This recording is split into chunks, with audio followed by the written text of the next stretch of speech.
Today, we're doing a new talk. And the talk I want to do is follow-up. If you like, a sequel to a very popular talk I did 4 years ago. The topic of today's talk is Currency Wars 2. The ship is sinking.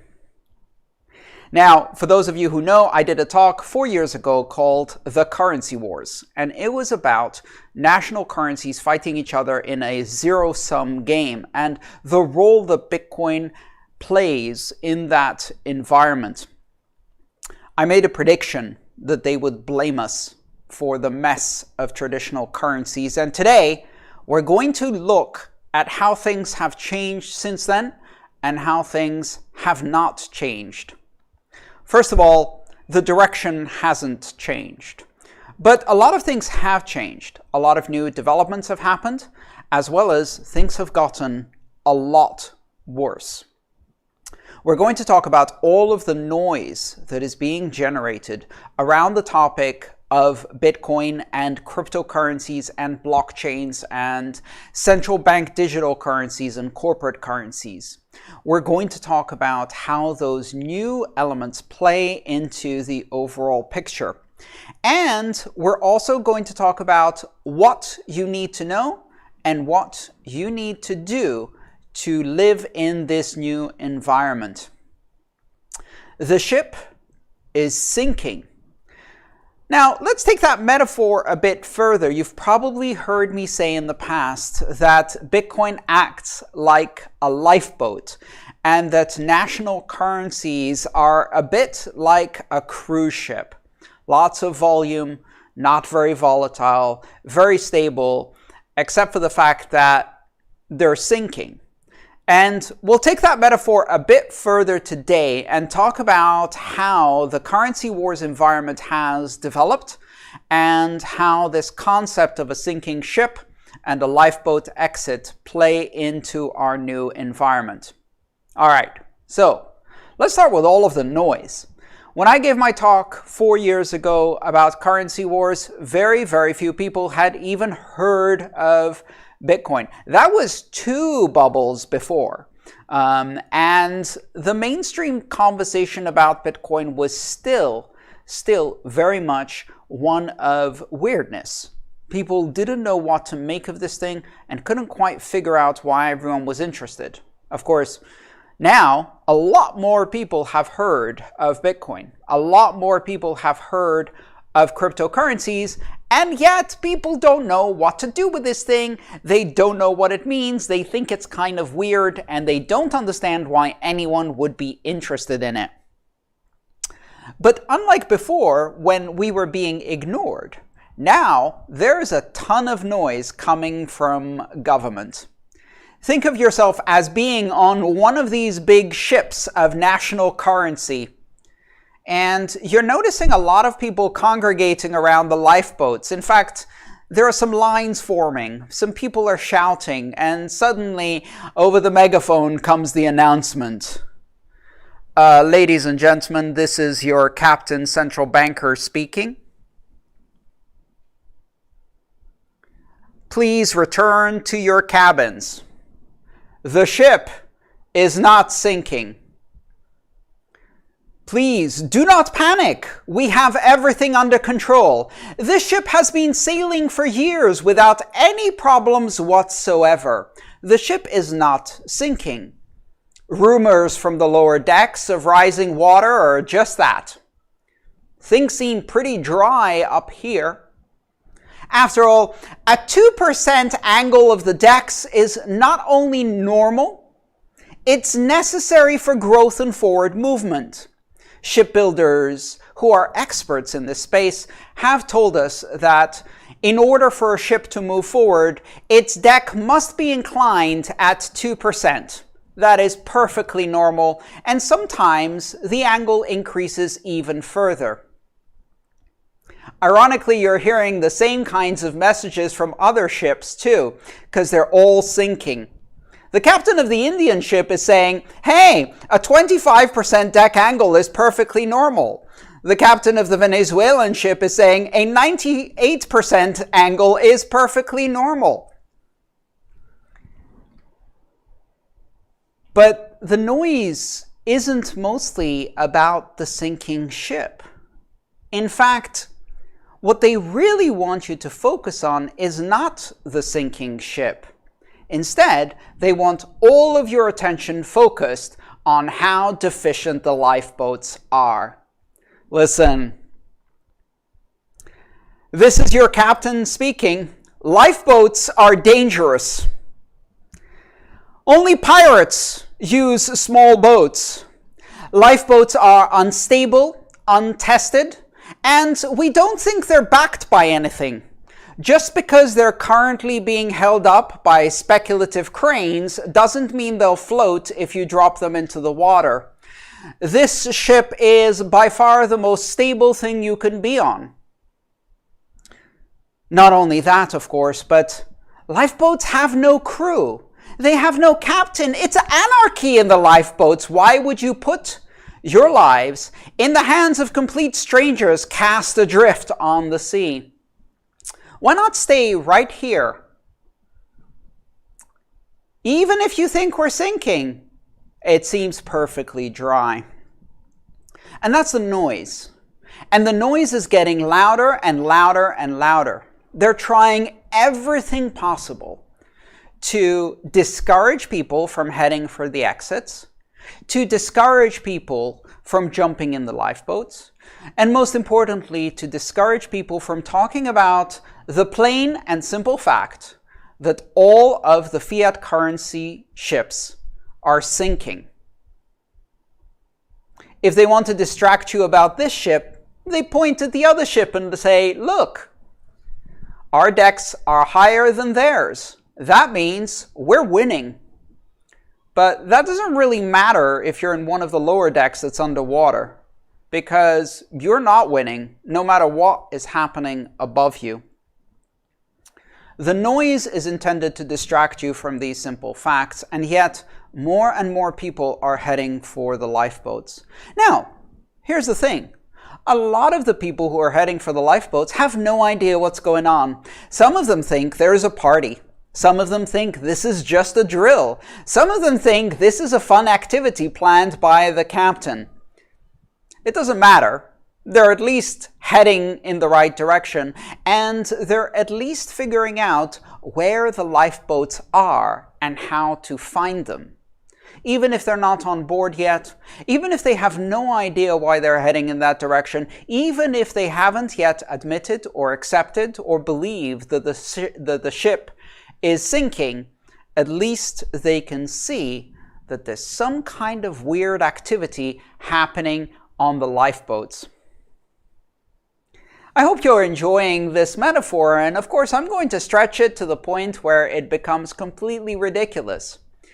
But the point is very serious, because some of the rhetoric that is coming from the megaphones in the ship will start to make you feel like you're doing something wrong. And that, of course, is intentional. Listen, the captain says, we're all in this together. Join a bailout bucket line.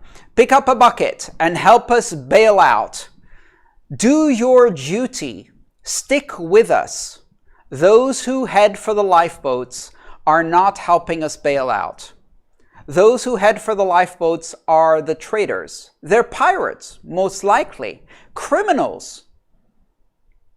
Your patriotic duty, your nationalistic duty, your environmental and moral duty is not to support those dirty, unreliable, polluting, uncrewed, uncaptained vessels of death that other people are jumping into. It's to stay here on this beautiful cruise ship that has sailed for decades without any mishaps. They say, we're in this together. And that's the biggest lie of all. Because, of course, we were never in this together. The people who are in the upper decks of this ship have never seen a drop of water on their floors. Meanwhile, down in the third class deck, The water has been above their waistline for decades, and some of them are beginning to go over their necks. We have never been in this together because you keep seeing some of the first-class passengers jumping onto helicopters so they can go to another ship. They're not tied to this one. They can go to another one that seems to be doing better, where they can sit down and have a dinner in the Davos dinner room, the grand ballroom of that ship, or the G20 or G7 room, where they're having the real conversation about the fact that all of the ships are sinking, but some of them are sinking less fast. They have the means to arbitrage. They have the means to choose currencies and jurisdictions. They're not tied to this ship. The captain will not go down with the ship. One company, whose name is infamous, has already told us the truth about we're in this together. Mossack Fonseca, the Panama Papers company, showed us just a sliver of what happens in international tax havens, and we found out that while people in the Indian government and the Venezuelan government and every other dictatorship and bad government and weird authoritarian place, and also the leaders of all of the rich places around the world, are all stashing money abroad. Do you think that an Indian bureaucrat who is currently writing legislation to ban cryptocurrencies doesn't have a foreign currency account stashed somewhere just in case what they expect will happen to the rupee happens to the rupee? We're in this together. Not only are we not in this together, but you start noticing some weird problems. They gave you a bucket and they put you in line to bail out, but for some reason you're on the second deck, and what you're doing is you're picking up water from the second deck and dumping it down below to the third deck, which is already inundated and getting worse. And this does not seem to be a very productive exercise. Moving water from one end of the ship to the other does not prevent it from sinking. But, as I said before, a 2% deck angle is normal and necessary for the functioning of the ship. The listing that you are experiencing is gradual and not to be worried about. And after all, why would you jump into one of these flimsy little lifeboats that bounce up and down on the waves? The volatility will surely give you seasickness. And if you get into trouble, there is no captain to help you with a carefully laid out plan of national cohesion, currency absolutism, and a bailout line that keeps the first deck clean and dry. But here's the thing. That lifeboat isn't only an exit. What it is the ability for you to also, for the first time, arbitrage between currencies. You can even think of it as a tokenized derivative of inflation and corruption. You can short inflation and short corruption in your own country by putting some of your money in this derivative. It allows you, for the first time, to do what the rich, the powerful, the large corporations, and the governments themselves have always been doing. Tell you that we're all in this together, but in the meantime, they have an exit plan. They have a stash. They're probably buying Bitcoin too. So, what happens next? As you're standing around and all of this noise is happening, while they're telling you that you shouldn't be in the lifeboats, that you are a criminal, a pirate, you're not a patriot, you're not helping with the bailout.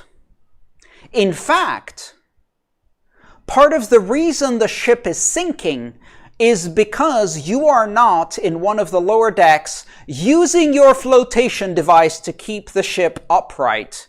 It's your fault we're sinking because you didn't stick around to hold us up with your own flotation device. You're being selfish, leaving at this moment of great national need.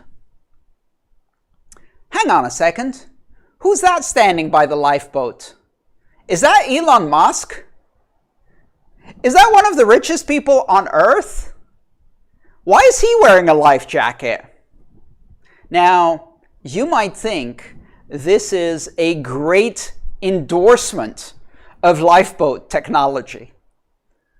But just today, Elon Musk said that Bitcoin's price is bullshit.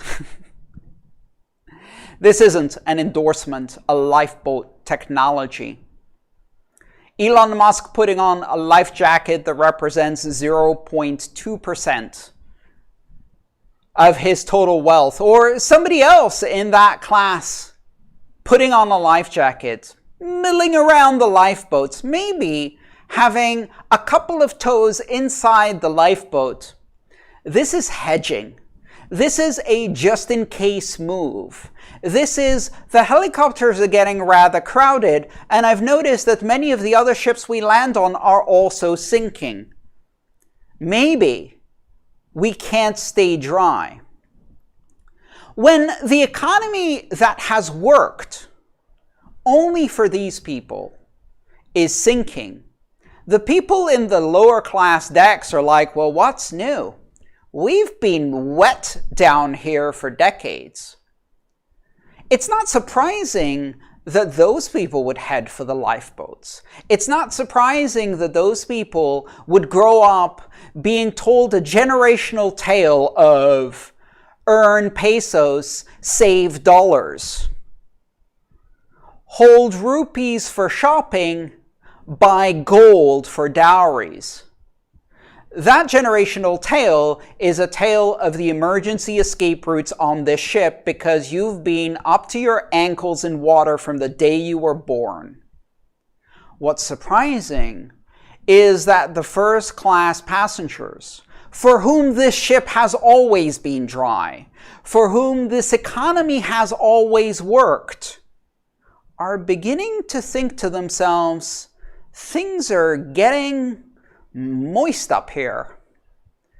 I'm noticing this deck is getting steeper by the day, and I don't think this bailout plan where we just move water around the inside of the ship is quite working. In fact, over the last year or so, we seem to have opened a massive hole that we have not got enough buckets to bail out from.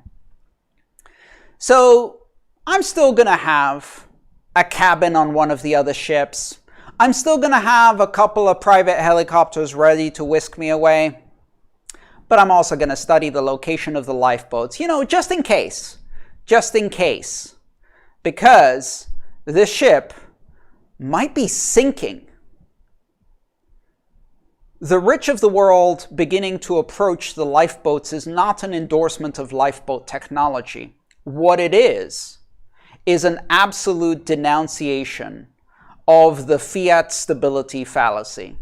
It is a condemnation of keeping all of your eggs in one basket. They are saying there might be some truth to the rumors of a sinking ship.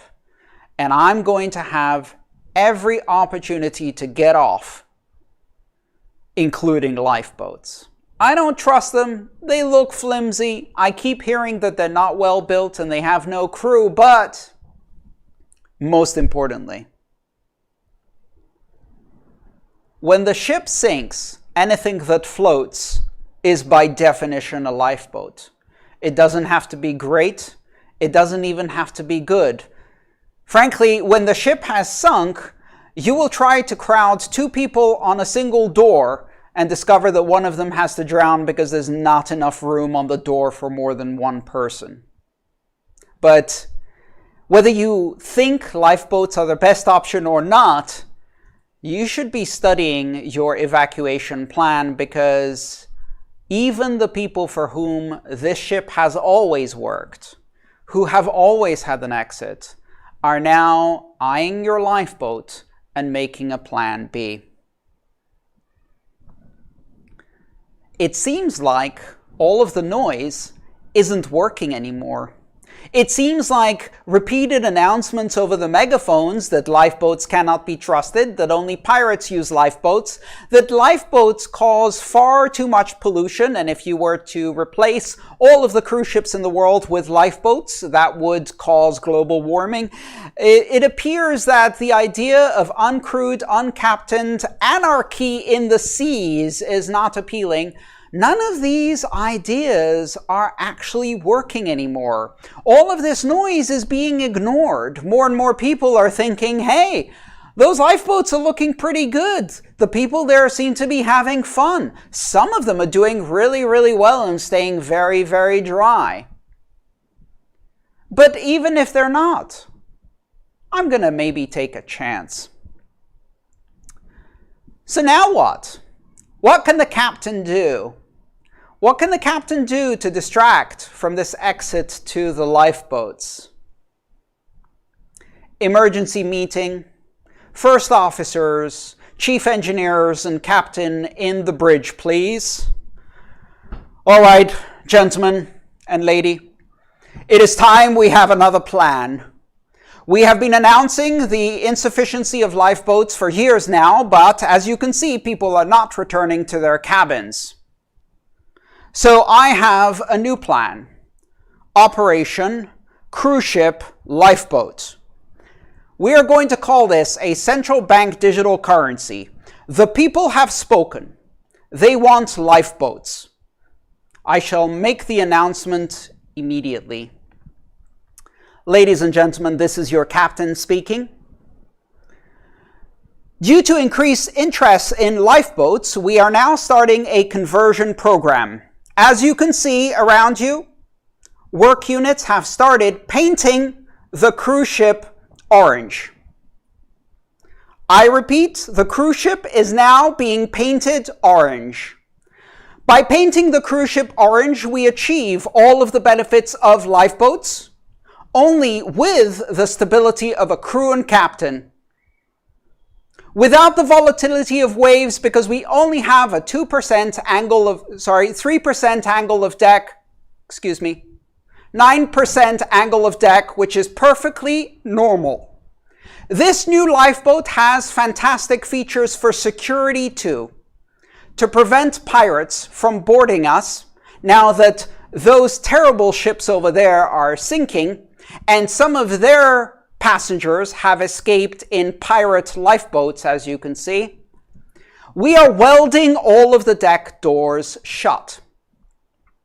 We are making sure that no one can board this ship or leave. We're all in this together, now guaranteed by welded shut doors. So please do not congregate around the lifeboats. In fact, says the captain of the Indian ship, lifeboats are banned because lifeboats encourage departures from our ship, reducing its flotation potential by removing our buoyancy devices, and they insult the project of the Great Orange Cruise Ship Lifeboat that we have been painting furiously for weeks now. Central Bank Digital Currencies are a thin layer of paint.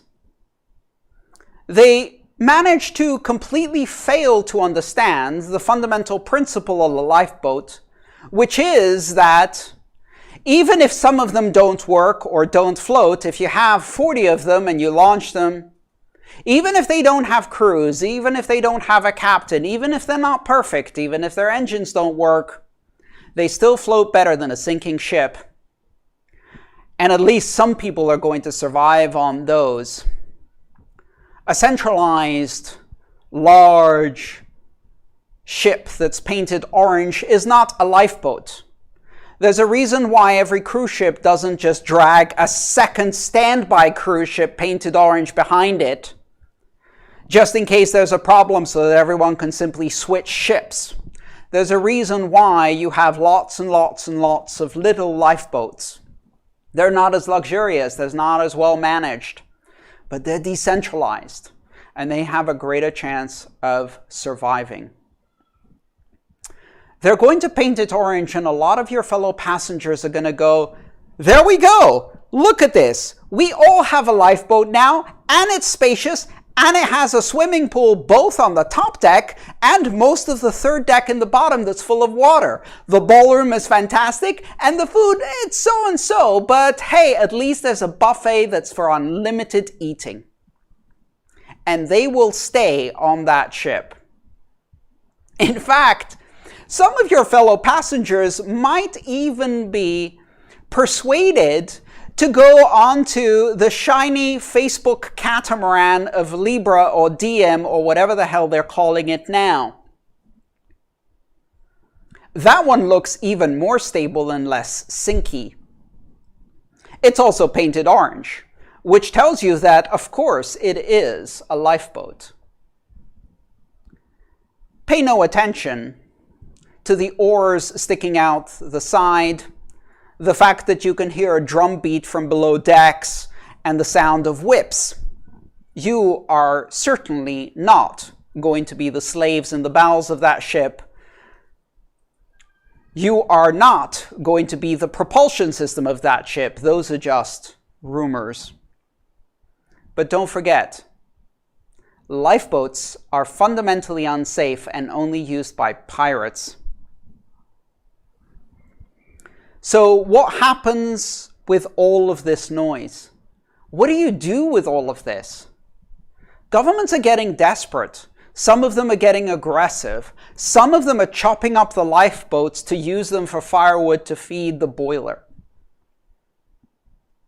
They are trying to prohibit you from heading to the exits. Even worse, in many of the places where they're trying to ban Bitcoin, they also want to ban the promotion of cryptocurrency, even cryptocurrency education. It's not only illegal to get into the lifeboat, it's illegal to give out the evacuation procedure or even point at the lifeboat. Because what you're doing is you're encouraging the removal of essential flotation devices. And you're persuading people to leave the bailout line, where counting simply the volume of water that's being moved from the second deck to the third deck, we are surely winning against the deluge coming in the ship. What do you need to do? As an individual, what you can do is study the emergency evacuation procedures. Familiarize yourself with the exits from the currency war fiasco. Understand when and how you can exit your national currency. If you're not ready to exit yet, find out at least where the exits are and how quickly you can get out. Maybe start making a plan. Hell, put on your life jacket. You're still dry and it makes it difficult to maneuver. It makes you look silly. At the buffet line, everybody looks at you and goes, "What's all of this orange stuff? What are you doing? Are you one of those weird conspiracy theorists who think that the ship is sinking?" Poor guy. He does look kind of dry though. Get in line. Get ready. At the very least, make a plan for yourself. But also, stop debating lifeboat safety.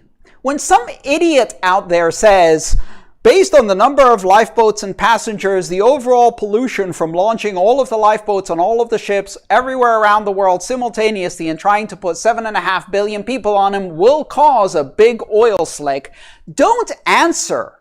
That's not a good faith argument. When they tell you that only pirates use lifeboats, don't answer.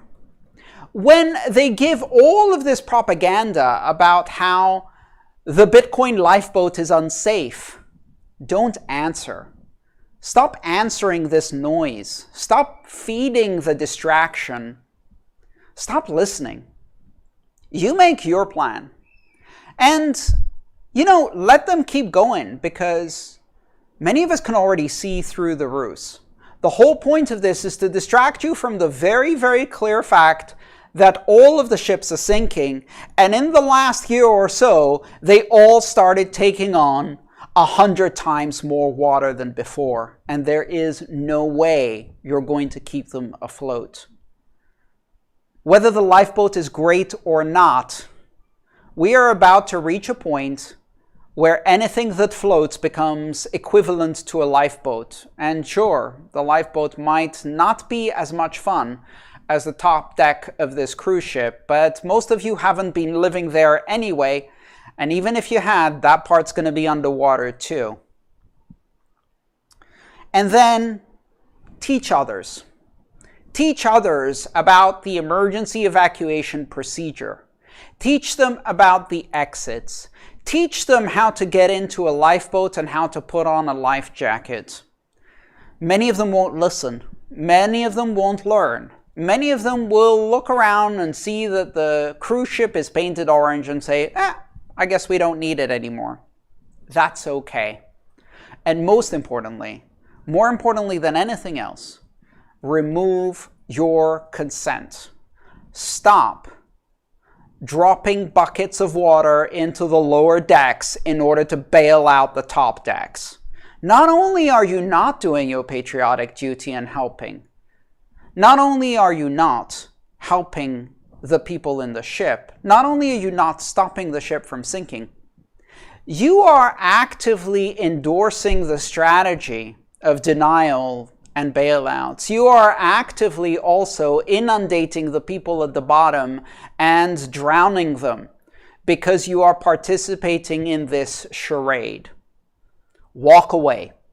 Walk away from the bailouts, walk away from the buckets, and put all of your creative effort, all of your intelligence, all of your educational potential, and maybe even some of your money, but that's not the point, into lifeboats. And don't judge people who are building lifeboats differently than you. They still are your allies because, like you, they have already figured out that the ship is sinking, that all the ships are sinking. Thank you very much. After this brief message, we'll come back and do a little behind-the-scenes talk about this particular talk and the concept of the sinking ship and how I came up with it.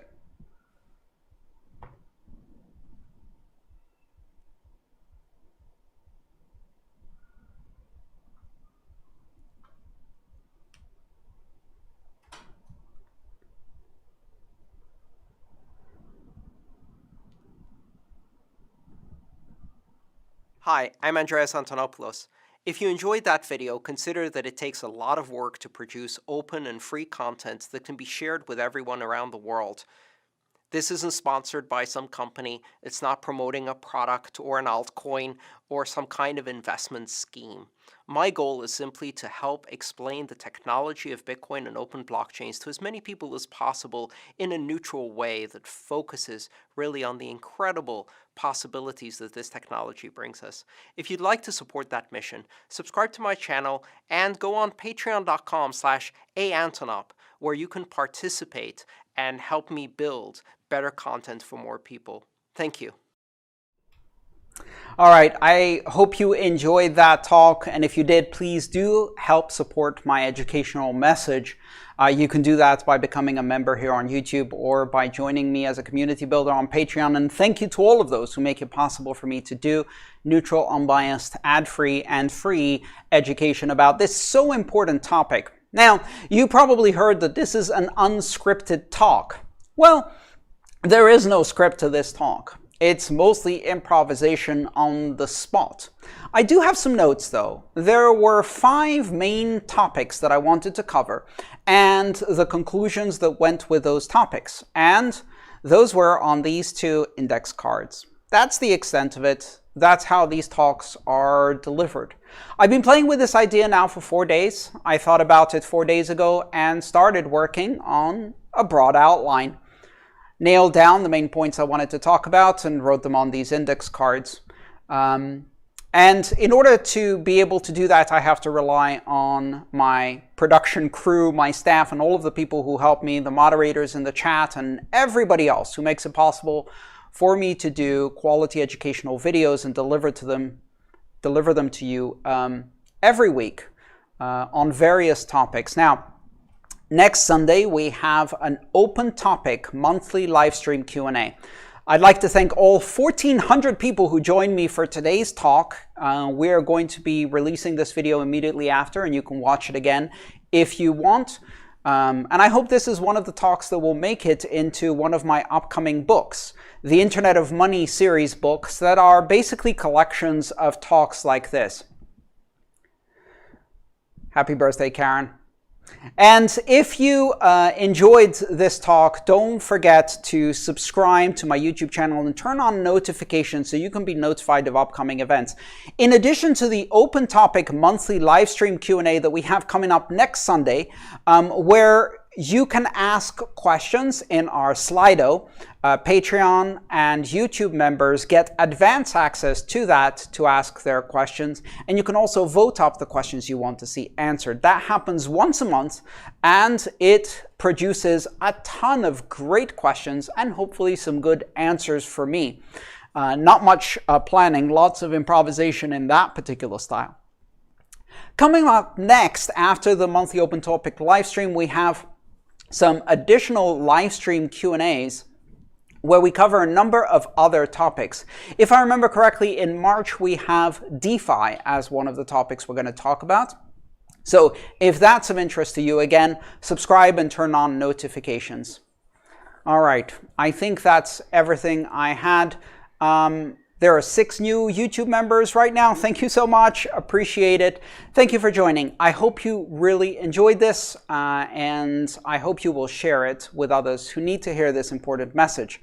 As I said, one of the steps is once you've figured out the emergency exits, you need to help others by telling them about why this is important. And maybe this video is one of the videos you decide to share with those who need to hear this message. Thank you so much for joining me on your Sunday, and I'll see you next week. Bye-bye.